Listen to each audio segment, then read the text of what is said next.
Eh, kita saat ini akan memulai topik di kanker paru yang mana kita tahu bahwa kanker paru ini penyebab kematian karena kanker tertinggi dan merupakan salah satu kanker dengan angka kejadian tertinggi pada pria.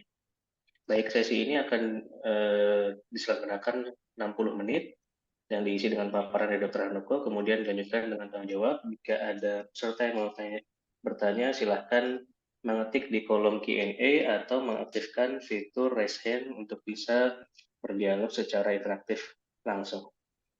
Baik, saya kira seperti itu Dr. Handoko. Waktu dan tempat dipersilakan. Iya, terima kasih Dr. Chandra atas pengantarnya. Nah, oke. Jadi topik pada siang hari ini kita akan berdiskusi terkait dengan tata laksana kanker paru, terutama dalam kaitannya adalah peran dari radioterapi. Mungkin pengantar sedikit, radioterapi itu adalah modalitas klinis yang menggunakan radiasi pengion, itu artinya X-ray, gamma ray, atau semua jenis yang menghasilkan radiasi untuk kita target mengobati penyakit cancer maupun non-cancer. Hampir 95% pasien yang diradioterapi adalah pasien cancer. Modalitas yang kita gunakan, maksudnya sumber radioaktif yang kita gunakan bisa macam-macam. Bisa X-ray, itu dari buatan dari alat, kita hasilkan X-ray. Kalau gamma ray itu dari sumber alami, misalnya sumber radioaktif kobalt 60, atau radiasi partikel menggunakan elektron, yang mana kebanyakan alat linear X-ray atau alat radioterapi modern sudah dilengkapi dengan pembangkit X-ray maupun elektron, atau partikel-partikel lainnya yang populer saat ini di dunia adalah proton, ya mungkin karbon ion juga. Nah, proton di Indonesia belum ada saat ini yang operasional, mungkin 3 tahun lagi akan ada yang operasional. Nah, ini tapi biaya terapinya luar biasa mahal. Nah, seperti apa sih sebenarnya perkembangan radioterapi? Radioterapi awal-awalnya mungkin 1 dekade atau mungkin 5 dekade yang lalu itu radioterapinya sangat konvensional. Jadi kalau yang mau kita sinar, yang menjadi target itu adalah target yang bentuk tumor yang irregular. Radiasi yang bisa kita deliver itu masih kayak balok gini. Artinya banyak sekali normal tissue, jaringan-jaringan di sekitar tumor yang terekspos radiasi dengan dosis yang sama seperti yang diterima oleh tumor. Tapi hari ini kita sudah bisa semakin konformal sehingga radiasi yang kita berikan bisa membentuk seperti bentuk patung ini. Jadi organ normal di sekitarnya tetap akan terpapar radiasi, tapi dengan intensitas atau dosis yang jauh lebih rendah daripada cancer atau tumornya. Nah, proses dari radioterapi sebenarnya cukup kompleks dan melibatkan banyak sekali tim. Jadi pertama kita harus pastikan dulu bahwa pasien itu terindikasi untuk diberikan radiasi karena treatment cancer kan bukan hanya radiasi, bisa juga kemoterapi, terapi sistemik lainnya, ataupun terapi surgery. Nah, kita harus pastikan bahwa pasien ini memerlukan radiasi dan akan bermanfaat dengan diberikan radiasi. Tujuan yang akan kita berikan bisa untuk kuratif maupun paliatif, dosisnya mau berapa, dan teknik radiasinya. Setelah kita tentukan, ini biasa ditentukan oleh dokter, kita pasien itu harus melakukan proses imobilisasi. Jadi pasiennya di-scan dan dengan berbagai alat bantu supaya pada saat radiasi mulai dari perencanaan sampai setiap kali radiasi bentuk badannya atau posisi badannya tidak ada pergerakan. Biasa kita cetak topeng-topeng, bisa topeng dada, kalau di toraks itu topeng dada. Lalu kita tentukin volume dari radiasi dan ini berdasarkan informasi 3D dari CT scan. Setelah itu kita lakukan proses planning. Jadi kita kita tentukan targetnya mana, kita plan, kita set up sehingga secara apa ya menggunakan software TPS supaya tumornya mendapatkan dosis maksimum sedangkan organ normal di sekitarnya dosisnya minimal. Setelah plannya jadi proses ini adalah proses yang memiliki keberagaman yang cukup tinggi, tetapi kita berusaha mengacu pada berbagai protokol atau berbagai standar supaya dimanapun dimanapun pasien diradiasi, harapan kita sebagai onkologi radiation bahwa semuanya akan mendapat treatment yang relatif homogen supaya mendapat standar kualitas radiasi yang tertinggi. Nah, begitu ditentukan delineasi targetnya mana, ini di planning, kita bisa buat dosisnya ini lebih banyak ke sisi depan, kiri, kanan, tergantung dari organ normal di sekitarnya. Kita bisa push dosisnya sehingga di kiri ada organ penting, sehingga tidak boleh terekspos dosis yang tinggi, bisa kita tekan sehingga dosisnya lebih banyak ke daerah sebelahnya. Setelah itu, sebelum dilakukan radiasi, kita lakukan verifikasi bisa secara 2D maupun 3D memastikan bahwa pasien sebelum kita tembak diberikan radiasi memang posisinya udah benar, targetnya sudah tercakup sesuai dengan perencanaan yang udah kita lakukan sepanjang itu. Nah, proses ini cukup kompleks dan memerlukan ini ada radiografer untuk CT simulator, ada dosimetris untuk menentukan dosisnya bagus atau tidak dan memverifikasi dosis. Ada fisika medik yang bertanggung jawab untuk memastikan planningnya ini cukup baik dan tentu saja ini semuanya diawasin oleh dan di-approve oleh dokter onkologi radiation. Modalitas pendukung selain linear accelerator yang kita pakai sebagai modalitas utama untuk delivery radiasi, kita juga memerlukan berbagai modalitas pendukung, misalnya CT simulator untuk memap badan pasien atau simulator konvensional. Tapi radioterapi modern saat ini kebanyakan menggunakan CT simulator, jadi nggak dibeli lagi simulator supaya bisa 3D. Kalau simulator doang hanya 2D doang. Lalu kita perlu berbagai macam software, baik untuk memplan radiasi maupun untuk uh, untuk quality control dari radiasi yang kita berikan.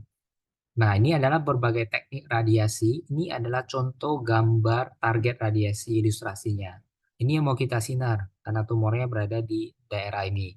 Kita bisa memberikan radiasi yang ada warna biru ini teknik 2 dimensi. Jadi kita bisa lihat daerah yang di luar tumor yang sebenarnya merupakan organ sehat dapat dosis yang cukup tinggi. Zaman dulu seperti ini. Berkembangnya radiasi kita bisa memberikan dosis yang lebih konformal.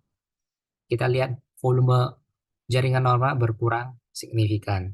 Tapi dengan teknik modern kita bisa kasih IMRT, bentuk tumor kita bisa ikutin. Jadi radiasi ini ngikutin bentuk tumor. Di daerah yang tidak memerlukan radiasi, bukan berarti tidak kena, tapi dosisnya jauh lebih rendah. Dan hal ini akan melebarkan therapeutic window secara physical dan ini akan memberikan keuntungan. Jadi dengan dosis yang kita berikan, kita hanya memiliki probability untuk terjadinya efek samping misalnya 5-10%, sedangkan kita bisa mengontrol tumor mencapai 80%. Jadi tumornya 80% mati, tapi efek samping pada jaringan normal diprediksi sekitar 10%. Dan ini memungkinkan dengan radioterapi modern saat ini.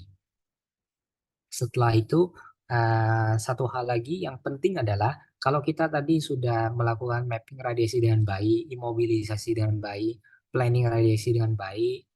Nah, yang penting berikutnya adalah pada saat delivery dari radiasi tersebut, kita harus yakinkan bahwa yang ditembak itu benar. Jangan hanya perencanaannya benar, tapi pada saat delivery itu ternyata ada miss. Nah, dengan radioterapi yang modern, saat ini sudah dilengkapi dengan uh, built-in dengan alat cone beam CT ataupun 2D verification. Jadi bisa kita lakukan verifikasi secara 2 dimensi, lebih baik lagi kalau dilengkapi dengan alat yang bisa melakukan verifikasi secara 3 dimensi. Jadi kita lihat bahwa antara yang kita mau tembak dengan hari itu pada saat mau di deliver bahwa posisinya benar, targetnya sudah terlingkupin. Nah, contohnya kayak gini, ini adalah gambar yang kita overlay antara CT simulator yang kita rencanakan, kita overlay dengan gambar dari Kunbin pada hari itu. Nah, kita bisa lihat ini contoh pada paru, ini contoh pada pelvis, bahwa posisinya benar, bentuknya pas semuanya, bahkan kita bisa menduga respon dari radiasinya. Karena ini kalau kita lakukan setiap hari, misalnya kita radiasi berikan 30 fraksi, 30 kali radiasi, maka setiap hari kalau kita lakukan ini, kita bisa ada sedikit gambaran walaupun kualitas gambarnya tidak sebaik dengan CT simulator ataupun CT diagnostik. Tapi ini bisa memberikan sedikit hint bagaimana tumornya berespon terhadap radiasi. Lalu uh, yang tadi itu namanya image guided radioterapi. Jadi itu dipandu dengan gambar setiap kali. Lalu satu hal lagi dalam radiasi pada paru yang menjadi problem adalah gerakan dari pernafasan. Pasien kalau kita radiasi memerlukan waktu beam on, artinya waktu radiasi on itu misalnya 4 menit atau 5 menit. Tidak mungkin pasien bisa tahan napas selama 4-5 menit, jadi supaya tidak bergerak. Oleh karena itu, sekarang berkembang banyak sekali teknik radiasi yang mengintegrasikan pergerakan dari tumor. Nah, tetapi hal itu hanya bisa kita lakukan bila kita memiliki 4D CT. Bukan berarti dengan CT simulator biasa tidak bisa, tetapi tentu saja prediksi dari gerakan tumor itu tidak akan seakurat apabila kita memiliki 4D CT. Kalau kita memiliki 4D CT, kita tahu pada setiap fase pernafasan inspirasi, ekspirasi, inspirasi 10%, 20%, 30% itu tumornya bergerak relatif berapa jauh dari baseline. Dan informasi dari pergerakan motion dari tumor tersebut akan kita gunakan sebagai margin dari radiasi. Sehingga pada saat apapun selama pasien diradiasi terjadi pergerakan akibat pernafasan itu tetap akan terinput dalam lapangan radiasi. Itu adalah satu metode.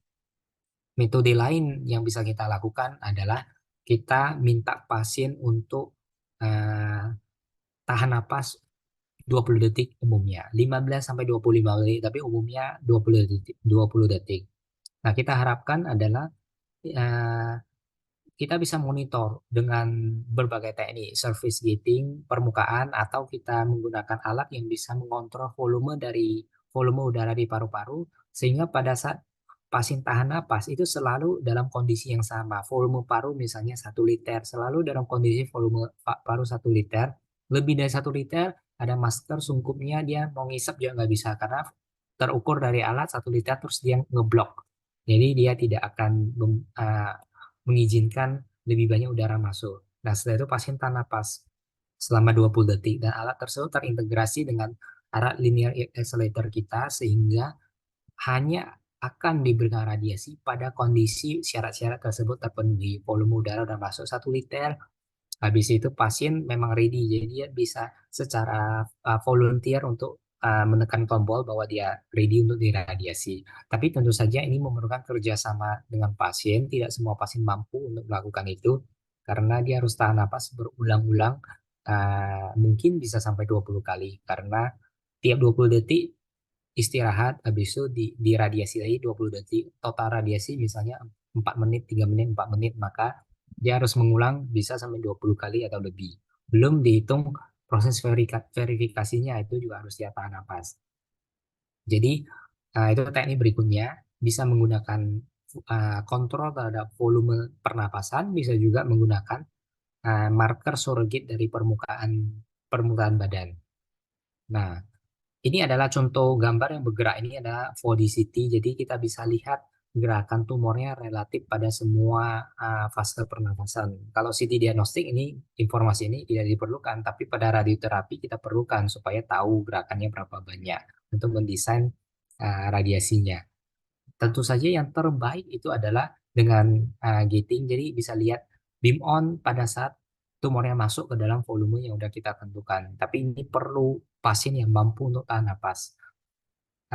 Radiasi dan tracking ini software base, menggunakan kadang bisa kita gunakan fiducial, bisa juga tanpa menggunakan fiducial. Fiducial itu adalah sesuatu yang radio opak yang kita tanamkan di dekat dengan tumor.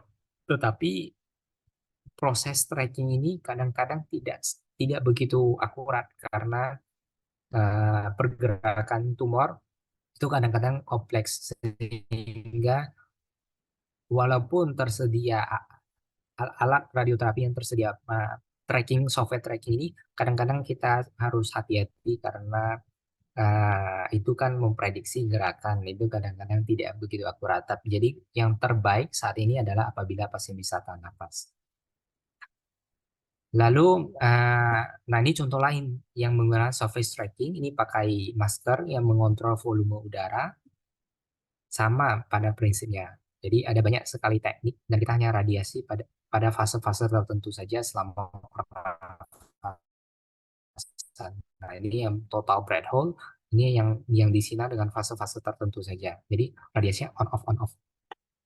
Nah, radioterapi pada kanker paru sebenarnya memiliki utility yang sangat tinggi. Kita bisa lihat bahwa BRAS yang paling tinggi dari data internasional. Pasien dengan kanker payudara hampir 83% dari semua memerlukan radiasi, sedangkan pada kanker paru 76% mereka memerlukan radiasi. Ada yang mengatakan 77%. Jadi kalau kita ada 10 pasien kanker paru, hampir 7 orang memerlukan radioterapi. Di berbagai ini adalah data akumulatif di berbagai stadium, stadium awal sampai stadium metastasis.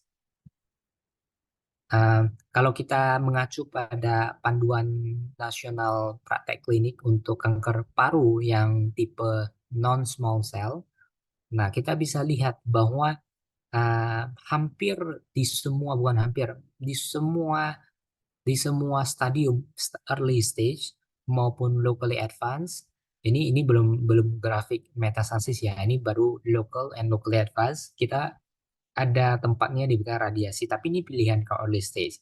Bisa dilakukan radiasi ataupun reseksi. Apabila pasien ineligible untuk reseksi karena kondisi umumnya tidak fit untuk surgery, maka pilihannya untuk yang sangat early stage ini adalah radiasi ablatif, misalnya SBRT. Nah, radiasi ablatif ini memberikan dosis yang sangat tinggi pada tumornya. Ini sih mutlak harus ada respiratory management karena dosisnya sangat tinggi. Nah, ini mungkin tidak semua center radioterapi bisa melakukan SBRT. Apabila pasiennya dengan tumor yang lebih besar, udah locally advanced, KGB-KGB-nya juga sudah positif.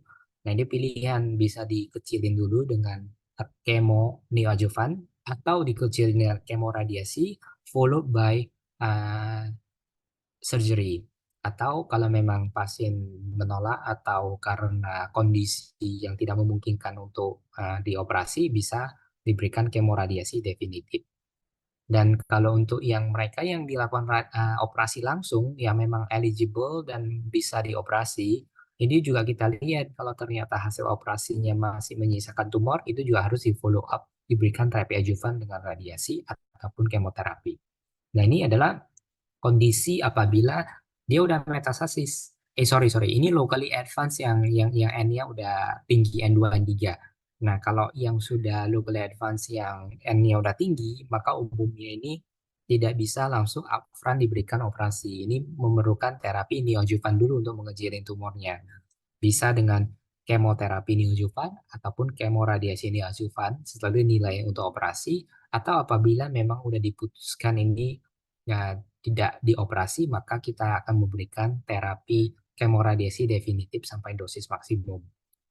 Nah, untuk pasien yang metastasis yang sebelah sini, ini juga ada peran radiasinya tergantung dari kondisinya. Bisa untuk paliatif karena ini udah menyebar kemana-mana dengan fungsional status pasien yang tidak bagus atau usia yang tua, maka kita berikan radiasi untuk mengurangi gejala. Biasanya sukanya nyebarnya ke tulang atau nyebarnya ke brain. Nah, kita berikan radiasi untuk mengurangi nyeri, mencegah fraktur, atau mengurangi keluhan neurologis.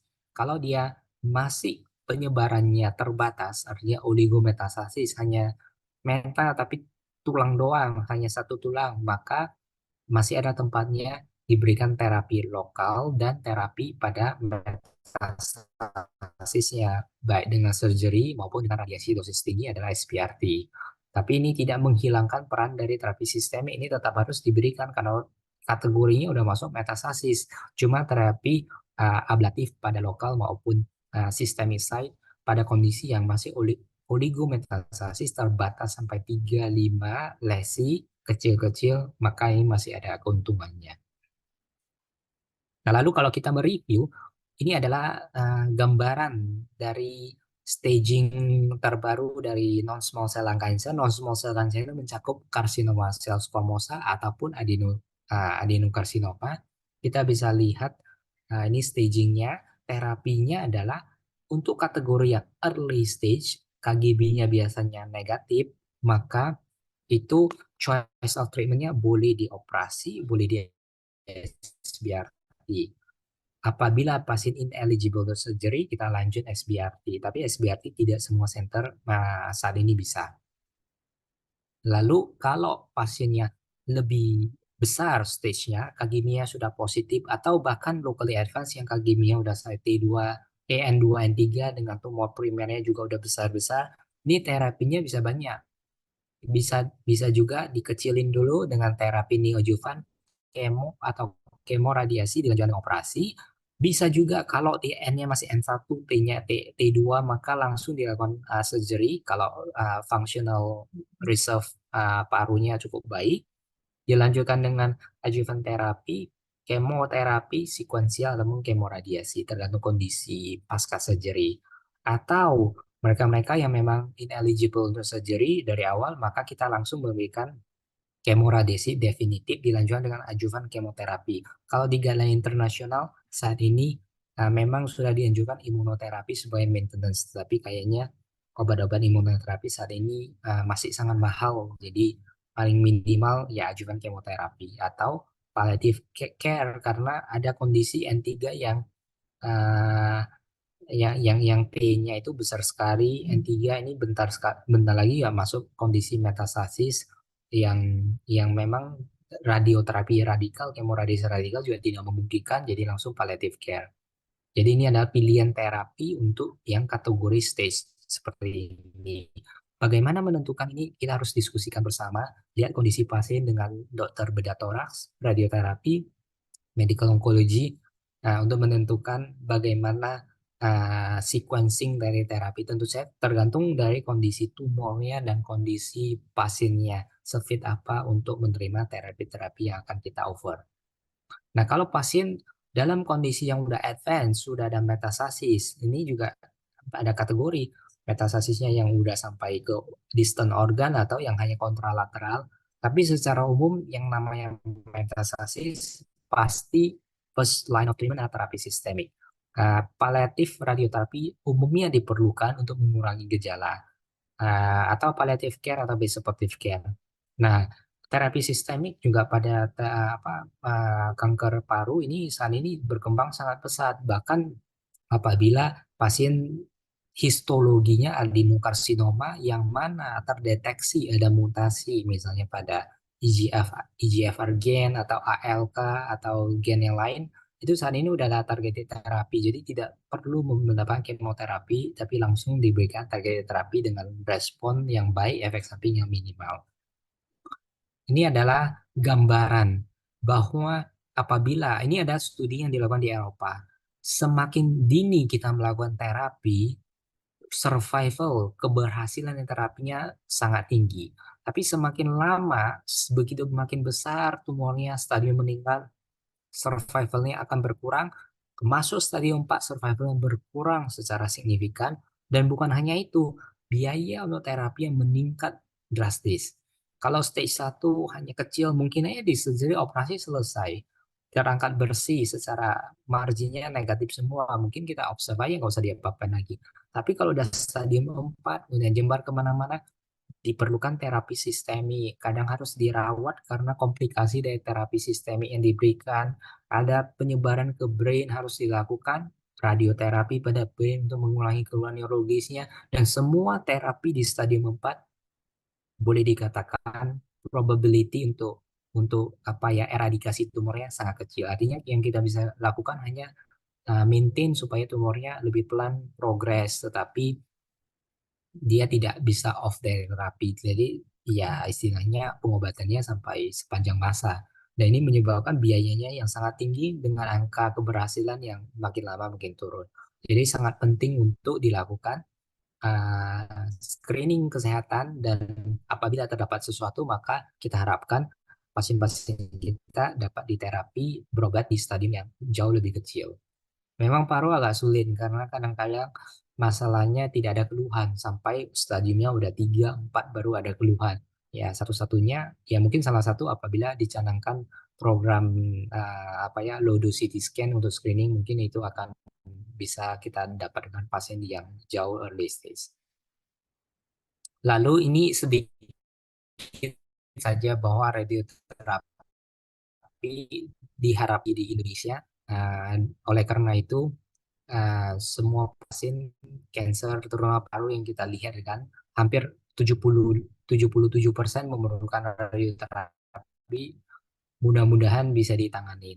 Karena kalau kalau tadi kita lihat kombinasi terapi yang diperlukan, kadang-kadang dia perlu kemoterapi, perlu radiasi, perlu surgery. Kalau ada salah satu yang tidak ada, maka tentu saja pasien tersebut tidak akan mendapatkan terapi yang optimal. Jadi secara kesimpulan, eh, kanker paru mayoritas selama perjalanan penyakitnya memerlukan terapi, salah satunya ada radioterapi. Tanpa radioterapi bukan tidak bisa diobatin, tetapi kurang optimal. Artinya kemungkinan untuk kita kontrol kansernya itu tidak akan sebaik apabila multimodalitas terapi kita kombinasikan. Pasien stadium 4 hanya mendapatkan kemoterapi, dengan itu saja mungkin tidak akan adekuat karena mungkin ada brain metastasis. Kita tahu bahwa penetrasi obat kemoterapi atau terapi sistemik lainnya ke brain itu sangat minimal sehingga tumor di brain akan tumbuh terus. Nah, dia itu tidak akan optimal kalau nggak di radioterapi. Nah, jadi radioterapi ini sangat penting untuk membantu di kondisi-kondisi tersebut. Nah, di Indonesia saat ini dalam terutama beberapa tahun terakhir uh, terjadi peningkatan akses yang cukup banyak, hampir di semua provinsi, belum semuanya, tapi diharapkan di beberapa tahun ke depan hampir semua provinsi akan ada radioterapi, sehingga kita harapkan awareness terhadap kanker paru ini meningkat. Dan kita harapkan terapi-terapi yang diberikan kita akan menemukan lebih banyak pasien yang di stadium yang lebih early. Kalau saat ini banyak sekali yang di stadium sudah advance, metastasis ataupun locally advance. Yang early banget itu sangat sedikit, kadang-kadang insidental. Selama COVID ada beberapa yang kita temukan karena dia sebenarnya untuk CT karena COVID aja tapi ketemu ada sesuatu, ada benjolan di walk up ternyata metastasis kanker dari paru. Mungkin demikian. Terima kasih atas perhatiannya. Terima kasih, Dokter Sandra. Oh, iya, terima kasih banyak Dokter Handoko atas pemaparannya yang padat dan sangat jelas. Sekarang kita akan masuk ke sesi pertanyaan, tapi sebelum itu mungkin juga diingatkan untuk RSUD Siternanda dan RSUD Banten ya, karena belum ada layanan radioterapi di sana, sehingga mohon untuk bisa membuka akses ke rujukan ke RSCM sebagai pengampu regionalnya. Jadi nanti kami akan catat jumlahnya, kemudian jenis kasusnya apa saja sebagai nanti luar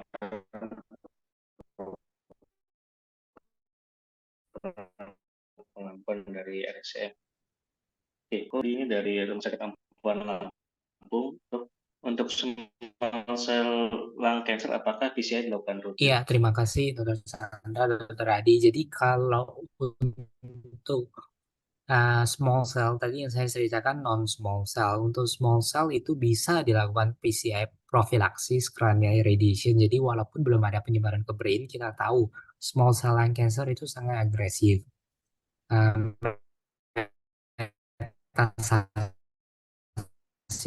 itu sangat tinggi kemungkinannya. Jadi ya artinya small cell memang udah ada metastasis baru datang. Nomor dua, kadang-kadang di masyarakat kita kalau kita katakan Bapak ini parunya jadi terapi, habis itu brainnya juga perlu diterapi, terus dia lihat MRI-nya kan nggak ada apa-apa. Jadi kadang-kadang tidak semua pasien apa ya bisa menerima terapi profilaksis seperti ini. Tapi ada konsep yang memang menunjukkan bahwa profilaksis cranial radiation ini bisa bisa ada manfaatnya untuk mengurangi kejadian metastasis pada brain. Baik, pertanyaan kedua dok, bagaimana sebagai Indonesia kita menimbang untung ruginya antara radiasi dan pembedahan dalam kasus paru baik small cell maupun non small cell. Iya, terima kasih Dr. Mahesa. Jadi kita tadi lihat bahwa contohnya yang early stage itu kan surgery boleh, dilakukan radiasi, SBRT juga boleh. Uh, itu harus kita diskusikan bersama dengan teman sejawat dari bedah toraks. Jadi nomor satu, pasien harus dinilai apakah fit for surgery. Kalau kapasitas fungsional parunya sudah menurun, usianya udah geriatri, tidak bisa mentoleransi operasi, maka itu ya kondisi itu bisa fit, kita harus tanyakan ke teman sejawat bedah toraks, bisa nggak terangkat secara komplit. Jadi harapannya kalau dilakukan surgery maka itu R0 resection, jadi negatif margin semuanya terangkat semuanya. Di kondisi bedah toraks juga merasa yakin bisa, itu bisa jadi satu pilihan dan pasiennya mau. Tapi di kondisi yang itu tidak terpenuhi, maka alternatif lainnya adalah dilakukan SBRT. Jadi eh, jangan, maksudnya early stage masih sangat kecil, kalau tidak dilakukan operasi, kalau hanya tidak mendapat terapi lokal, hanya langsung diberikan. Kadang-kadang kan saat ini dicek ternyata IGFR positif, hanya mengandalkan anti IGFR, maka itu kurang baik karena masih sayang sekali karena kalau masih kecil sekali maka bisa potensi untuk kita eradikasi kondisi pasien. Kalau nggak bisa maka masuk ke radiasi SBRT. Baik, terima kasih. Diingatkan juga untuk semua peserta, jika ingin bertanya langsung di kolom Q&A atau bisa mengaktifkan fitur raise hand ya.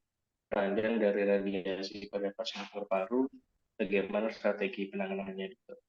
Iya, terima kasih. Jadi kalau untuk toksisitas, efek samping ya dari radiasi yang akut, yang terjadi selama dan menjelang selesai radiasi, kadang-kadang tergantung lokasi juga. Kalau lokasinya agak sentral, artinya dekat dengan saluran napas, dengan pembuluh darah, maka kadang-kadang bisa iritasi pada saluran napasnya, pada parunya. Nah, itu kadang-kadang bisa sedikit mencetus batu. Nah, orang kadang-kadang merasa dahaknya bertambah, jadi rasanya agak sesak sedikit. Tapi itu ada respon normal, makanya terjadi peradangan akibat radiasi. Itu efek-efek akut.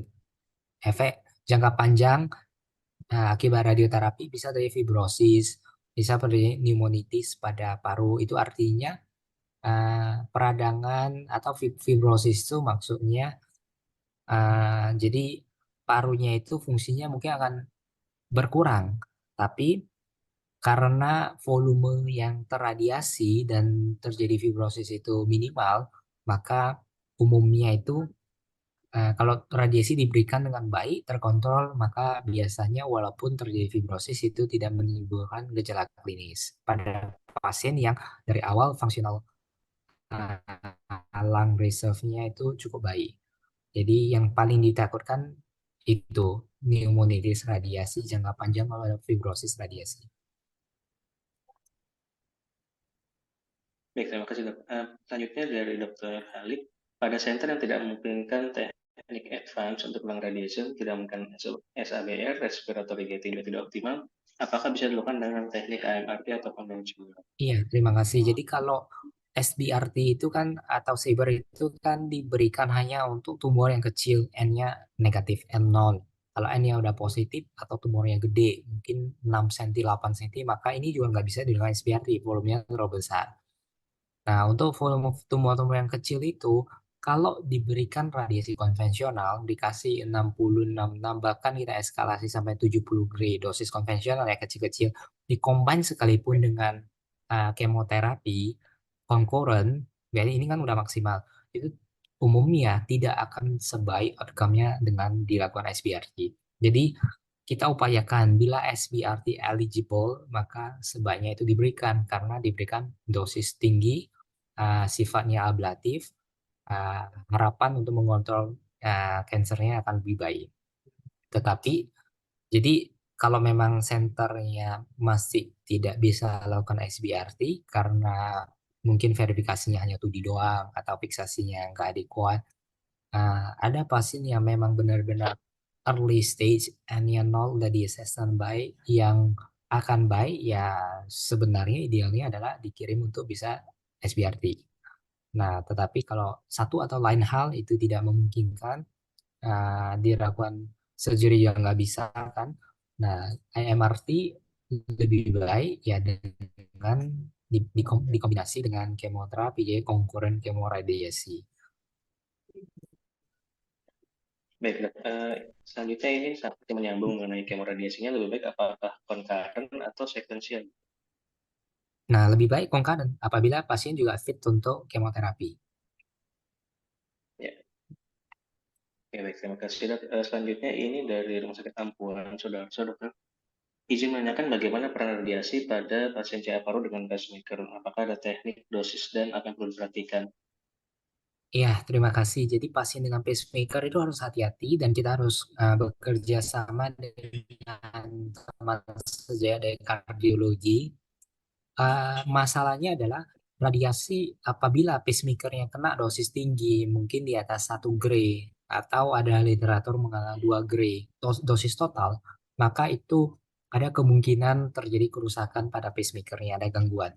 Jadi kita harus assess dulu dengan bagian kardiologi, dia pacemakernya standby, hanya kalau terjadi aritmia atau apa baru pacemaker bekerja, artinya kan itu safe untuk kita off kan selama radiasi.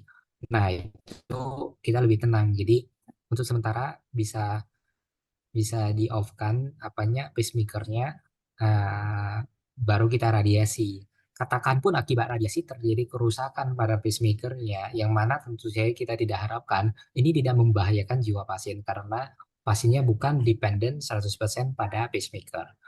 Nah, tapi pada kondisi di mana pasiennya dependent 100% pada pacemaker, nah ini harus ada backup. Kalau benar-benar perlu diradiasi, maka itu harus ada backup eksternal eksternal pacemaker dari bagian kardiologi. Kalau terjadi kerusakan pada pacemakernya, maka eksternalnya itu harus dipakai. Jadi lebih kompleks, tapi bukan tidak memungkinkan. Kita harus timbang juga manfaat dan kerugiannya. Kalau memang ada alternatif modality atau pasiennya sudah ada, kalau pasiennya lokal banget itu sih masih masih beda cerita ya, lokal banget tapi ada pacemaker, artinya pasien kuratif. Kalau kita berikan SBRT, kemungkinan kuratif kan masih sangat tinggi ya, itu di kondisi yang mungkin kita harus upayakan supaya bisa diradiasi. Ya, baik. Terima kasih, Dok. Berikutnya lagi pertanyaan dari Rumah Sakit Ampuan, dari RS Abdul Muluk.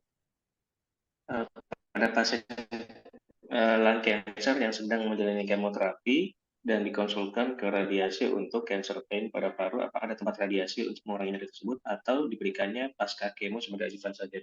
Iya, terima kasih. Jadi kalau pasien sudah di kemoterapi artinya kan ini dua kemungkinan. Pasiennya ini udah ada meta, makanya di kemoterapi dulu, atau pasiennya belum meta, locally advanced, kita harapkan kemoterapi sebagai neoadjuvant terapi. Nah, terus pasien ada nyeri pada daerah tumornya ya. Nah, itu harus dinilai dulu nyerinya akibat tumor atau bukan. Kalau tumornya tumbuh di parenkim paru, biasanya itu tidak menimbulkan keluhan nyeri. Mungkin dia di perifer, kena pleurannya, terus berkembang, mengerosi tulangnya, iganya. Nah, itu mungkin menyebabkan nyeri. Pada prinsipnya adalah kita kita harus lihat pasien secara keseluruhan. Kalau memang dari awal kemoterapinya tersebut merupakan kemoterapi apa ya, paliatif ya karena udah stage 4, maka tentu saja kita bisa memberikan radiasi untuk mengurangi keluhan nyeri apabila nyerinya akibat progresivitas dari tumor yang kena ke tulang-tulang misalnya. Tapi lapangannya kecil aja. Tapi kalau ini kemoterapinya bersifat neoadjuvant terapi, yang memang kita harapkan untuk downstaging dari tumornya, nah itu kita jangan buru-buru untuk memberikan radiasi. Karena pasien kan belum meta, kita harapkan di neoadjuvant mengecil, nyerinya juga berkurang, habis itu dilanjutkan dengan surgery, sehingga pada pasca surgery bila diperlukan untuk radiasi masih memungkinkan. Jadi kira-kira harus kita lihat kondisi konteks totalnya.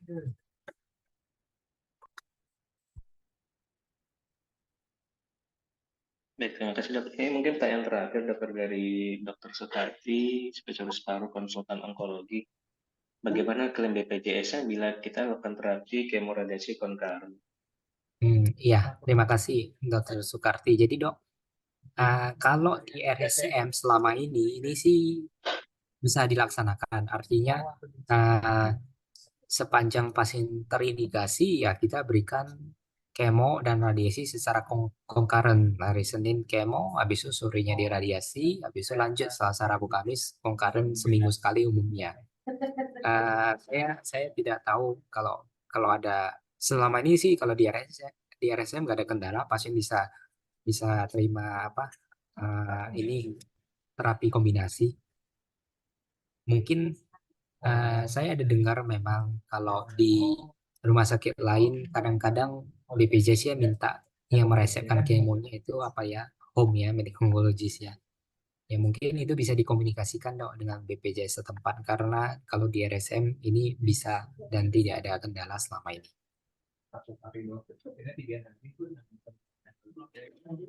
Ya, baik. Terima kasih Dr. Handoko dan Dr. Sukarti atas pertanyaannya. Pertanyaan sudah selesai tentunya Dr. Handoko. Apakah ada pertanyaan, ada pernyataan terakhir dokter sebelum kami tutup? Ya mungkin ini ya dok, kalau kita hanya eh, berharap bahwa terapi cancer apapun spesifik kita diskusi saat ini paru, tapi ini general untuk semua cancer, bahwa pasien cancer kalau tidak kita tahu pasien cancer kalau telat berobat prognosisnya jelek, dia akan lebih sulit ditangani, biayanya lebih berat. Tapi jangan pula pasien cancer yang sudah datang dan berobat secara awal pada saat stage-nya kecil, tapi terapinya tidak optimal. Karena itu juga akan menurunkan kemungkinan keberhasilan terapi, kemungkinan kekambuhan meningkat. Misalnya tadi kita udah paparkan kanker paru ada kondisi yang harus diberikan multimodality terapi. Nah, itu karena satu dan lain hal tidak tersedia, akhirnya dilanjutkan dengan terapi lain. Nah, kita tahu kenapa kenapa pasien yang stage 3 yang terapi idealnya begitu banyak. Kenapa nggak di kemo-kemo aja? Ya, tentu saja kalau di kemo-kemo aja, terapi sistemnya ya itu tidak akan memberikan angka keberhasilan yang paling baik. Yang paling baik itu kalau dilakukan terapi multimodalitas, sehingga apalagi dengan adanya berjalannya proses pengampuan cancer ini yang dicanangkan Kemenkes, kita harapkan pasien itu apabila memang terindikasi untuk mendapatkan terapi lanjutan itu bisa dikoordinasikan. Jadi masalahnya bukan hanya pasien telat berobat, pasien yang sudah tepat datang berobat pun kita harus optimalkan terapinya sehingga terapi yang seharusnya diberikan itu memang diberikan secara tepat waktu. Kalau harus diberikan terapi multimodalitas, neoadjuvant kemoterapi dilanjutkan kemoradiasi misalnya, tapi jangka waktunya 6 bulan. Wah, udah keburu metastasis atau tumbuh lagi sehingga itu tidak optimal juga. Jadi proses pemberian terapi yang multimodalitas harus dicanangkan di assess dari awal secara bersama. Habis itu waktu timingnya juga harus benar. Nah, dengan cara tersebut maka pasien akan mendapatkan benefit yang paling besar untuk keberhasilan terapi. Kemungkinan untuk berhasilnya jauh lebih tinggi apabila itu tidak dilakukan. Mungkin itu aja pesannya, dok. Baik, terima kasih nih Dr. Handoko. Jadi memang harus saling kerjasama ya dok untuk membuka akses rujukan untuk yang belum punya plan radioterapi bisa mengirim ke yang sudah punya radioterapi dan yang membutuhkan teknik yang lebih tinggi SBRT misalnya harus bisa dirujuk ke rumah sakit yang memiliki teknik tersebut begitu ya dok. Iya, Oke, Dr. terima Chandra. kasih banyak Dr. Handoko, luar biasa webinar kali ini yang sangat jelas. Terima kasih juga untuk para peserta atas antusiasme pertanyaannya. Jangan lupa untuk mengikuti juga seri webinar yang lain. Kami cukupkan. Terima kasih banyak. Assalamualaikum warahmatullahi wabarakatuh. Terima kasih. Waalaikumsalam. Oke.